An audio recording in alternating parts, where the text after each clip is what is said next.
Is it cool to connect with somebody like Mark Ingram, guy I know supposedly just came back and got to spend some time down there? Your first wave of alums coming through has got to be pretty exciting. Yeah, he did such a good job connecting with the team. I told the team, I said, a lot of times you bring in these guest speakers and they're outside of the program and they're the superstars in their sport, or they're popular people. And I said, we have those people that they're alumni, and the trophy case, the entryway, has 4 Heismans sitting in it. It has 18 national championships that we remember and have been won here, and just reminding the guys that that's not normal.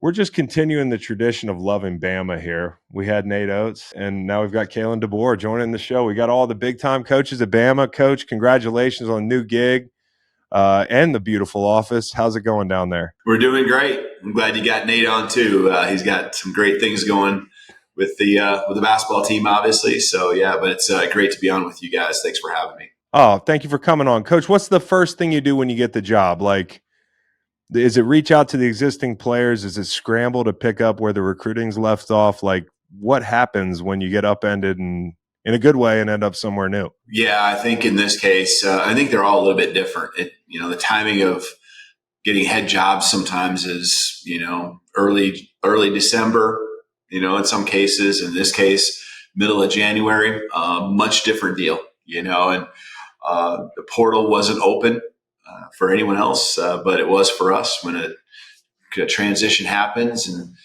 most of the staffs have their people in place and they know what they need to add to the roster before they start even maybe the second semester, which the timing of January 12th pretty much was still that. So for us, it was 100% retention of the roster, and the retention of the roster, getting in front of the guys, one-on-one with them, beating with position groups. It was pretty crazy at the time. And the other piece to retention of the roster is, really trying to figure out who you're going to have here with you on the staff end of it. And so, had a head start with some great staff who were here on the field, off the field. Really got some good guidance on, who those people should be, meshed them up with the people maybe that I already knew for sure I'd like to have here, and then filled in with some staff that I didn't know. And so as we brought the staff in, a lot of the guys started feeling more and more comfortable. But there was extremely crazy time there, especially probably the first week and a half. Oh, I bet. And here was the burning question for me. How much different in scale is in scope is your staff here compared to Sioux Falls? Oh yeah, it's when you're talking that, it's we had 4 full-time, I guess, coaches on our staff, including myself as the head coach.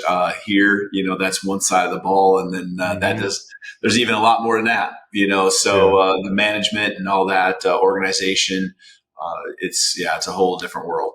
What's a resource when you touch down in Tuscaloosa that's immediately apparent to you? I think training facility, weight room, and just what we have there, not just the size of it, but just the technology and the things that Coach Ballou uses. He was here before. Jeff Allen in our training room, and just everything we have accessible. I think just those are different than what you see with most programs, and the depth and magnitude of what we have, whether it's academic support, player development. There's just really great people who love this place, poured a lot of time into it. Coach Saban has started with him and he just, taking advantage of the wins and pouring that into, really more growth within the program. And so, that's been a luxury that I definitely don't take for granted. Coach, it says here, Coach Saban lost only one SEC game at home in his final 8 seasons. He went 108-9 at Bryant-Denny. You hear about following a legend and how difficult it can be. It's obviously the most coveted job in college football, but also one of the most difficult. How long did you take to think about it when the gig was offered to you? Yeah. Well, the timing of everything, I pretty much had to decide before it was offered if I would accept it or not. Things were just moving that fast with it. And so, everything happened from interview to being offered the job in probably a little over 24 hours, And so, it wasn't more than that, and, I certainly knew and felt in my heart that, this is just too great of a place. And Greg Byrne came in and really sold what that vision has looked like here at Alabama, but also what that vision looked like with me, and, why he was drawn to me. And, I could see and felt really good about, our core values and just everything we all want, really aligning well. Our president, same way, and I think just from a top down alignment, it exists here, and I have a huge appreciation for that. Coach, without, making you give us the inside scoop, but like what did they see in you? I know what I see in you. I've watched your teams play. Your track record speaks for itself, but when you're trying to nail a Bama hire, I know it's not just, hey, this guy's a great coach. He's got to be the right fit, and there's probably only a couple of you guys on that short list. So when they communicated to you, hey, what was it about Kalen DeBoer that they were drawn to? What were those things? Yeah, I'm sure it's just, again, I don't want to put words in anyone's mouth, but I think it's probably very similar to when I'm watching a recruit, what are the things that, kind of separate them. And, for us, you just said it, is a lot of winning, but how you win and what you do, how you do it, high priority on academics still, and what this really is still all about. But being able to, I pride myself in be able to evolve and adjust to the times, whether it's schematically or whether it's just, the different processes that are in place, whether it be rule changes with, recruiting, timeline with recruiting, just how even recruiting has changed with NIL or whatever it might be. I think being able to adjust has helped me be able to win on the back end. And so I think the relationship piece is something that sticks out. I think that Greg in particular had done some background work on. And, again, that's another area that I think is done not just by me, but our whole coaching staff. They just have the same philosophy that we're here to really make a special impact in these guys' lives, building better men while we're also winning football games. Coach, how long until you start talking with a twang? I don't think that will. I've moved around enough where I got a lot of different little pieces, I think, from the Midwest to the West Coast to I don't know if that will ever change. So I'm sure there might be a little resembling if family member sees me or something at some point. What is that? Where'd you pick that up? Jalen Rose says that his mom gets credit for inventing the name Jalen. Yeah.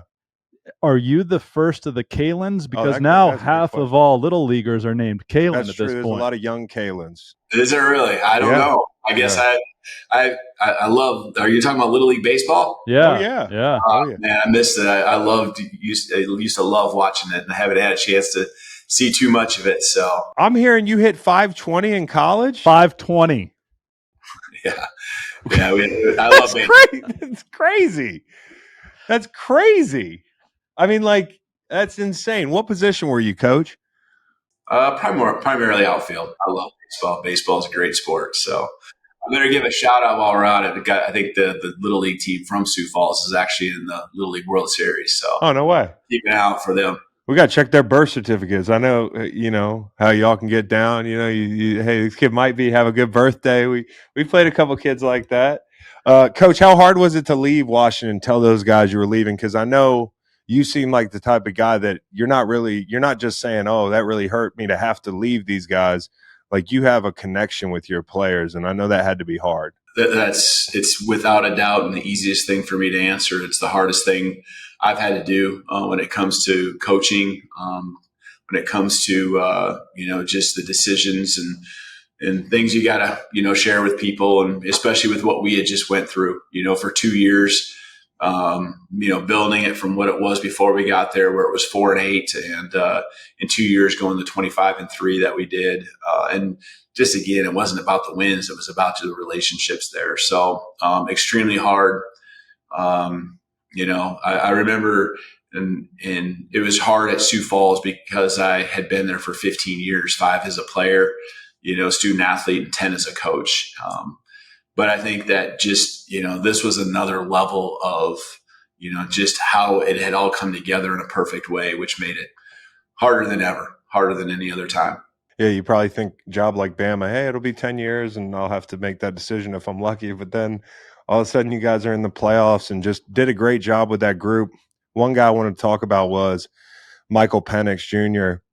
Just got done crunching his tape from the other day. I don't know if you got a chance to see it, but big fan of his, and he looks ready to play. I mean, it's preseason, but he looks like a pro quarterback. He seems very calm back there. Is that kind of what he brings to an offense? Is it just a calming presence? Because it felt like he was, and obviously he was older because you had him in Indiana and then Washington. But is he just kind of mature ahead of his time a little bit? Yeah, I mean, there's a lot of different reasons and things that I've shared over the last 2 years in regards to him. I've told so many people, I don't know how his game doesn't translate to the NFL because, you start with the arm, the accuracy, the touch, he throws an extremely catchable ball. I don't care if it's down the field, short shallows, sometimes those are the hardest ones where guys are on the run real close to you.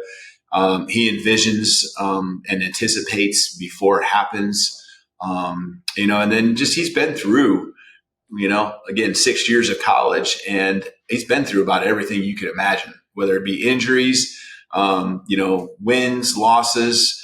He's seen it all. He's seen it from different parts of the country. And so he's just a really mature guy that way. On and off the field, he's a joy to be around as a teammate. I could see it, and he was a huge part of just the chemistry we had there. It doesn't surprise me that he's feeling and people are perceiving it that way. And I know he's pouring everything into it. He doesn't take anything for granted.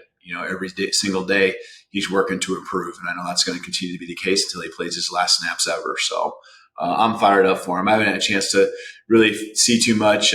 Something will get sent to me in a text message and a highlight or something. And, I'll shoot him a text here and there. He followed up with him this summer at one point.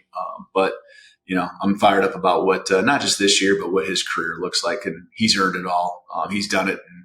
And, big things happening for him, hopefully down the road here soon. They looked confident in him. They asked him to make some throws that you don't ask a lot of guys to make in their first preseason game. Yeah. Did the Falcons reach out to you in the days and weeks leading up to the draft for your scouting report? Were you surprised that they grabbed him at number 8? I knew that there was really strong interest, and there was strong interest from a lot of teams. Yeah. It really, like you said, at the end, a lot of teams reaching out, kind of doing their final checks, and felt like probably a pretty good chance. Again, I don't know the exact numbers and where everyone fell, where they were slotted to pick, but really felt like in the top half of the first round is where he'd end up going. And obviously that was the case. How about Odunze? What do you think is the thing that he does best? What do you think is his bread and butter as a player when you watch him? Is it high pointing a ball? Is it in traffic? Is it route running? What can Chicago Bears fans expect to fall in love with this guy? Yeah, it's all of it. It's all of it. He is a complete all around, great hands. The thing about him being taller, the high point, you pointed that. I mean, just, he body control, being able to keep a defender away, a quarterback that can envision like Michael could. And I'm sure that will be the case now with the Bears too. Just working with Rome, you never are surprised. He's quarterback friendly, right? And he will lead you into the right spots because he understands offensive football, but he also can see and feel and has those instincts. And so when to sit down, when to go, he just got beyond the talent and skill that you have when you're just running routes on air. He just makes those plays, and on top of it. He's just as good as the guy as it gets, and he's a uniter of people. He's just got positive energy. He's a guy that wants to make an impact with his team, but he also wants to do it with the community and those that, so many others that would love to be in his shoes, including those that, are less fortunate. I mean, his impact on kids, I've seen it over and over and over again. And, he's willing to spread himself sometimes too thin almost to really, help someone out that really needs it, in a way, even if it's just a text message or a call. He's just all about that. He's just so well-rounded. I'm super proud of him. I'm excited to see what he does here this fall too.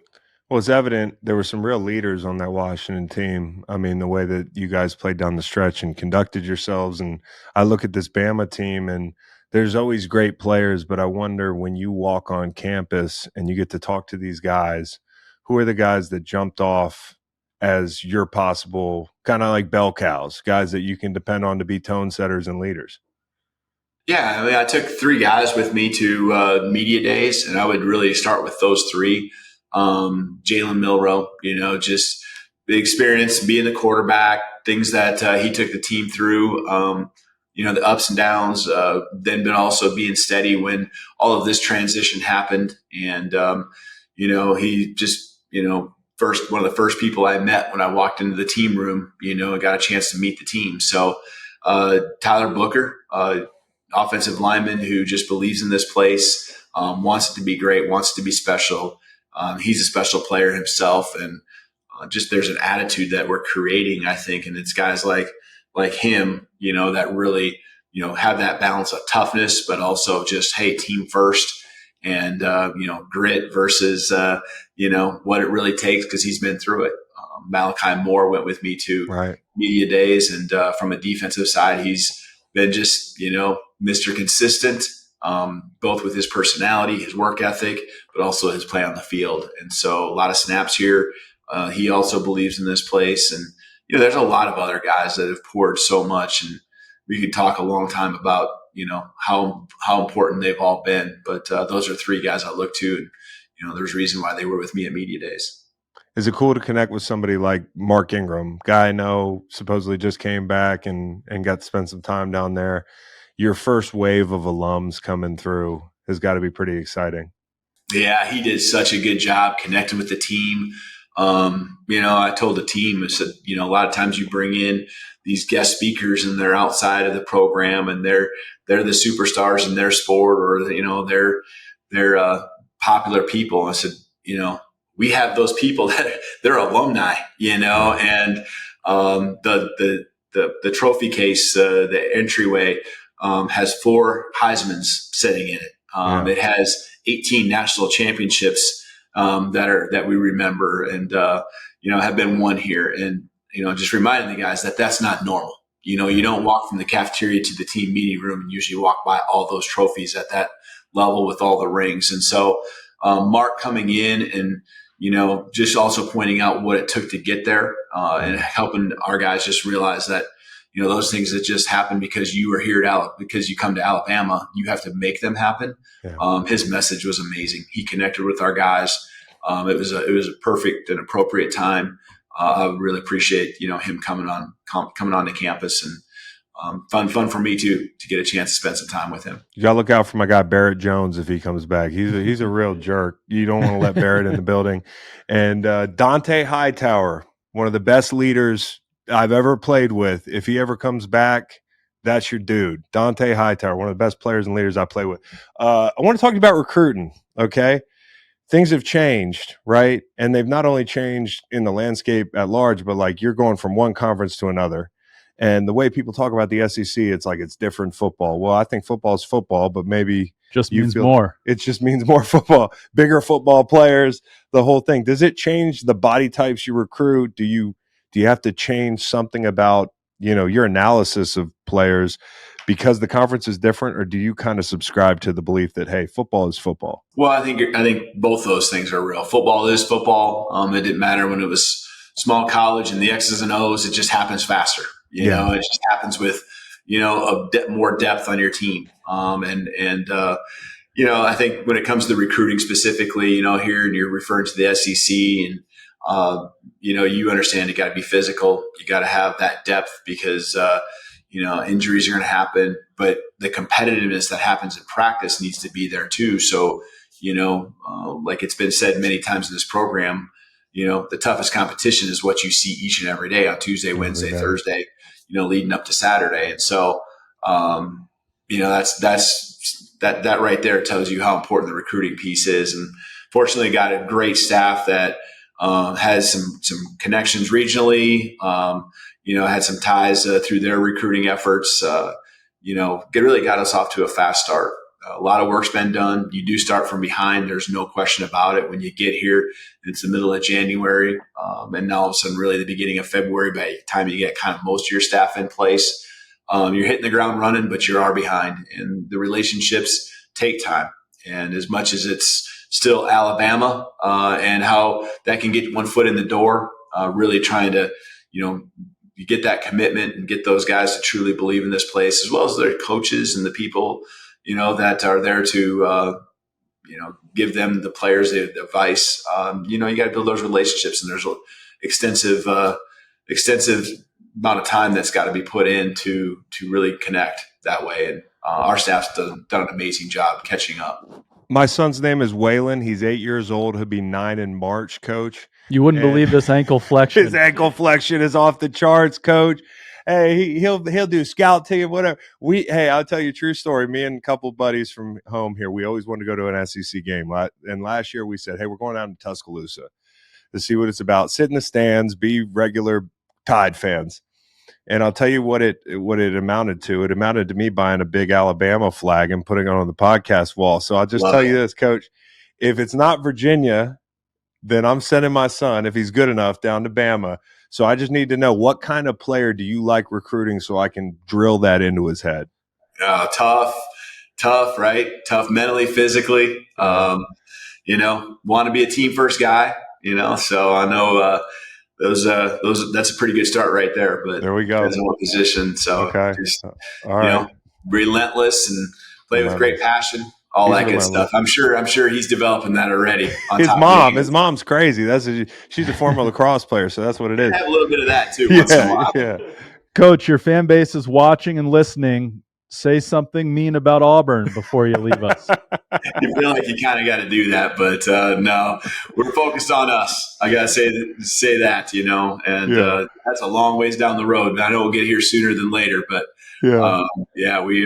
we certainly are focused on us right now.